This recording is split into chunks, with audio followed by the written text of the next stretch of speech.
Twilight Registry, Case File TR-20260616-LF79. Opened, Tuesday. Reporting source, anonymous tip forwarded by Gorham County Sheriff's Office. The subject requested anonymity. We have changed no other details. The Gorham Courier has served Gorham County since 1954. It prints twice a week. It has a staff of 4, an editor, a photographer, a layout technician, and a woman named Delia Marsh, who has written the obituary column for 14 years. Delia is 51. She lives alone in the White House on Umber Road, owns a cat named Invoice, and drinks black coffee from a thermos that has never been properly cleaned. She is considered steady, reliable, the kind of person who anchors a small operation together through retirements, ownership changes, and 3 floods.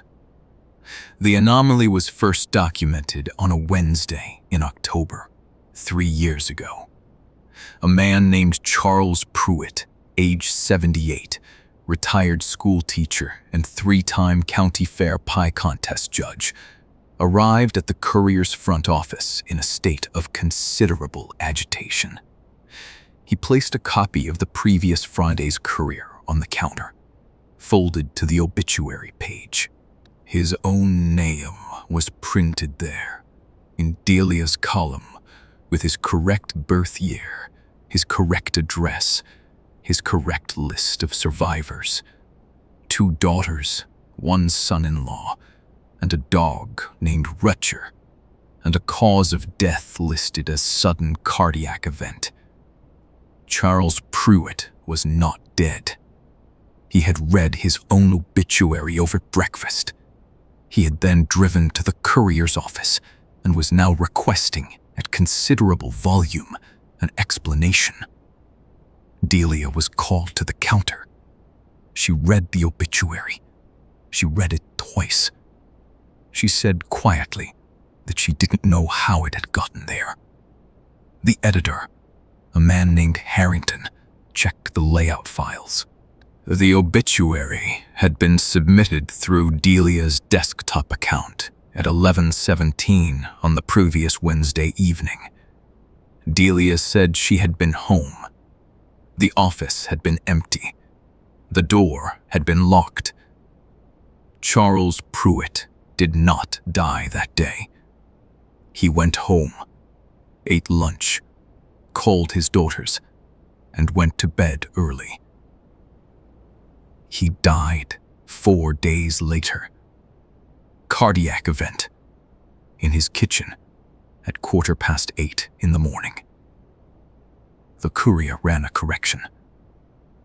Then a second obituary, this time with an official date of death. No one connected the 2 notices publicly because the original had run in a small circulation Friday edition, and the correction had been buried on page 7. Delia told no one what she suspected. She began checking her drafts folder every morning. She had been doing this for 3 years before she told anyone. 3 years of opening the folder at 6 a.m., before the coffee, before the news, before anything. Scanning for names she recognized. Sometimes the folder was empty. Sometimes there was a single file, time-stamped in the middle of the night, with a name and a cause of death, and a correctly formatted list of surviving family members, and a date field left blank. In 11 years, Delia calculated, she had published approximately 46 obituaries that preceded the subject's actual death by 2 to 5 days.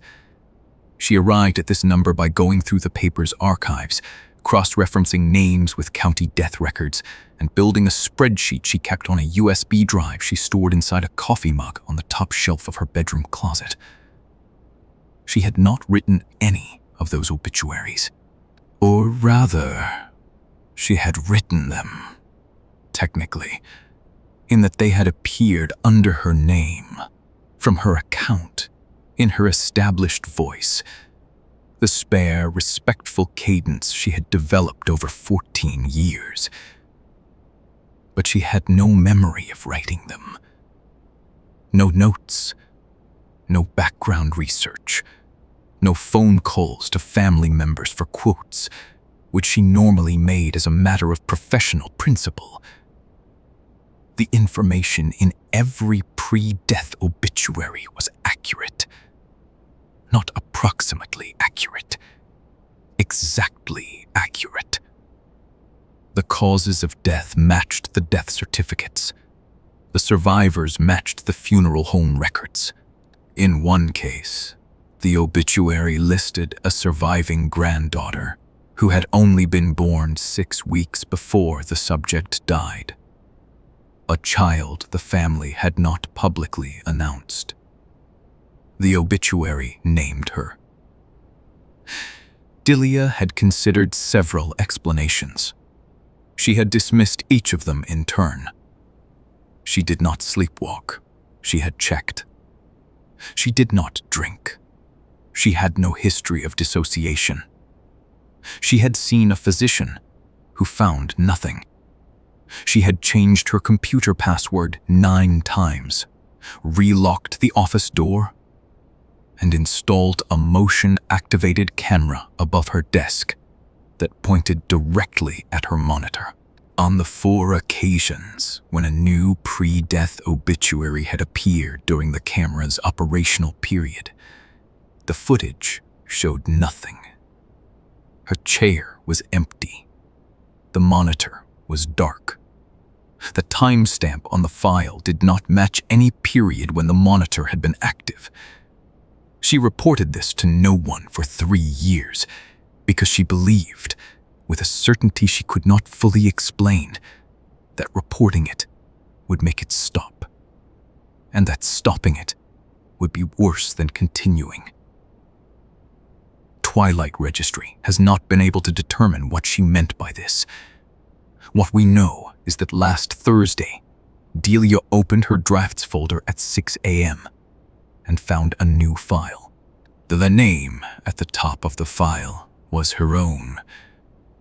Delia Ruth Marsh, age 51, of Umber Road. The surviving family listed 1 sister, 2 nephews, the cat. Her career, summarized in her own precise phrasing. Her 14 years of service to the Courier, noted with the particular dry affection she had always used for long-tenured staff. The cause of death field was blank. The date field was blank. At the bottom of the file, in a line she had never used before, there was an additional note.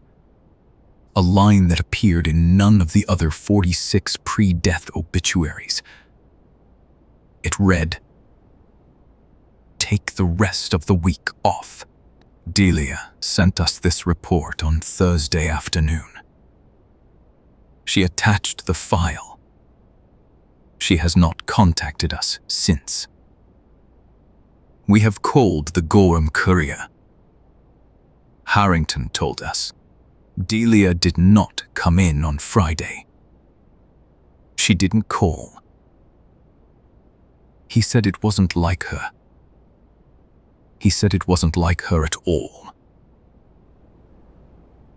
The date field in the file on her computer remains blank. Twilight Registry does not know what that means. We are still trying to reach her. Case status: open. Evidence submitted. Monitoring ongoing.